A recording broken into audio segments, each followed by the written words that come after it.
nabekezela ngisayophandela abantwana, ngisayophandela izingane zethu.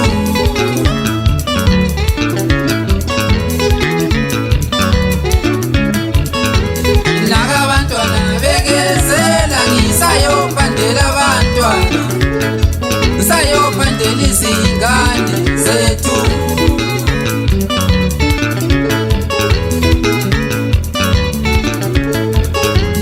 Nakabantwana bekezela ngisayophandela abantwana, ngisayophandela izingane zethu.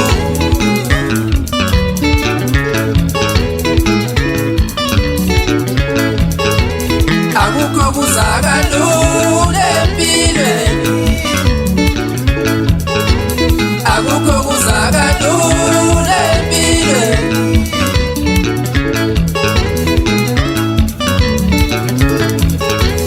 Akukho kuzamahhala emhlabeni, akukho kuzamahhala emhlabeni.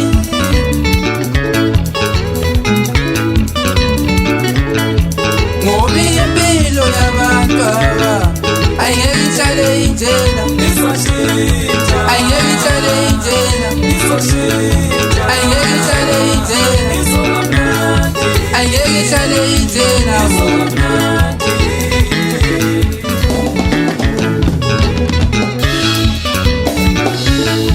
Ngoba impilo yabantu aba ayingeke ihlale injena, ayingeke ihlale injena, ayingeke ihlale injena, ayingeke ihlale injena.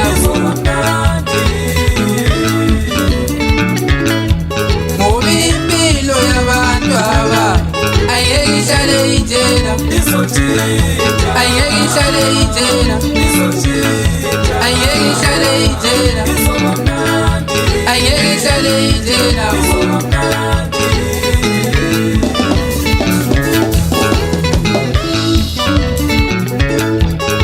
Isikwelo naso ngiyasiqonda siluthando kimi,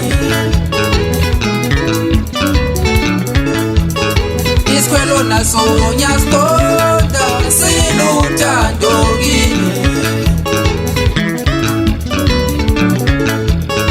isikwelo naso ngiyasiqonda siluthando kimi. Bayifakaza abantu abanjengoba uMasibindi labo Mrs Dungeni labo gogo namakhosini bathi hayi lababhela ukhuluma indawo ebaluleke kakhulu yokubekezela lesikhwele.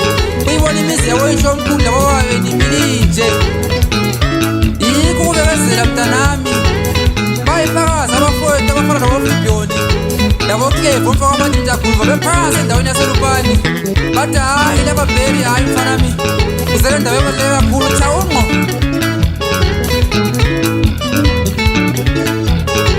Bayifakaza nabafowethu abafana labo Ndlela osithi labo Jo bathi hayi mfana lapha ayikhona uzele indaba iphila fresh from the box.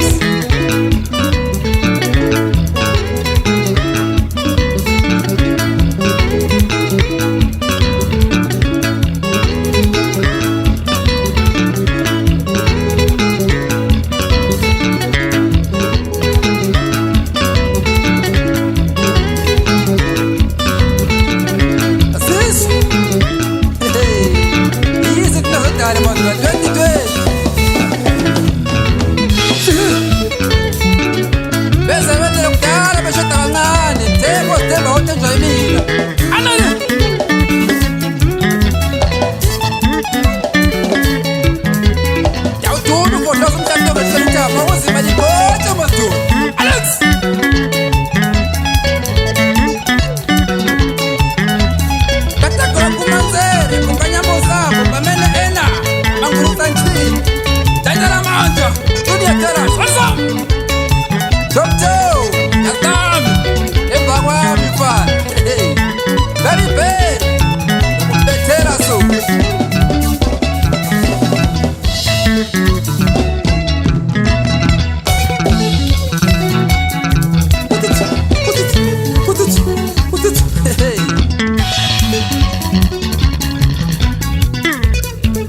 Efuthlana kasikamba 180 kilometers per 30 minutes.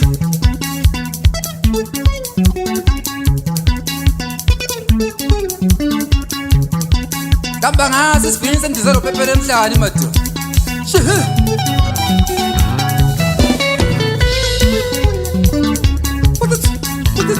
Hey. Ngezehole madu. Nkosikazi wami cela ungakhalela umakhelwane. Nkosikazi wami cela ungakhalela umakhelwane.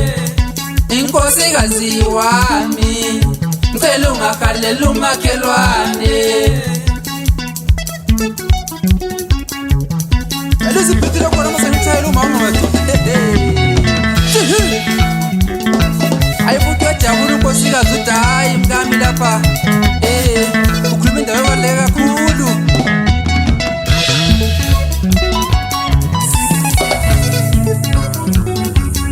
Yabo yes. Nkosikazi wami cela ungakhalela umakhelwane. Nkosikazi wami cela ungakhalela umakhelwane. Nkosikazi wami cela ungakhalela umakhelwane. Ayifuthi ngithi emhlabeni ungasebenzisa amandla lowaphiwa ngusomandla lengqondo lezo waziphiwa ngumdali konke kuzolunga.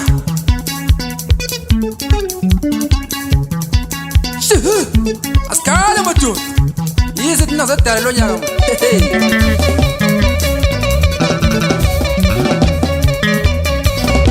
The best studio of my choice, my roots, where I come from, Malalume Studios. Handsome mfoka Kamanga, nawe Anele mfoka Dube. Licofa imchine licofa amabhathani bangise kahle. Silapha eMalalume Studios.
Mina njengekoleka kamabonisa ngithe ngithathe lesi sikhathi bathu bakithi ngiduduze bonke omama ngibagqugquzele ngibanikeze amandla noma kunzima kangakanani kuzolunga Asibabekezele baba bemizi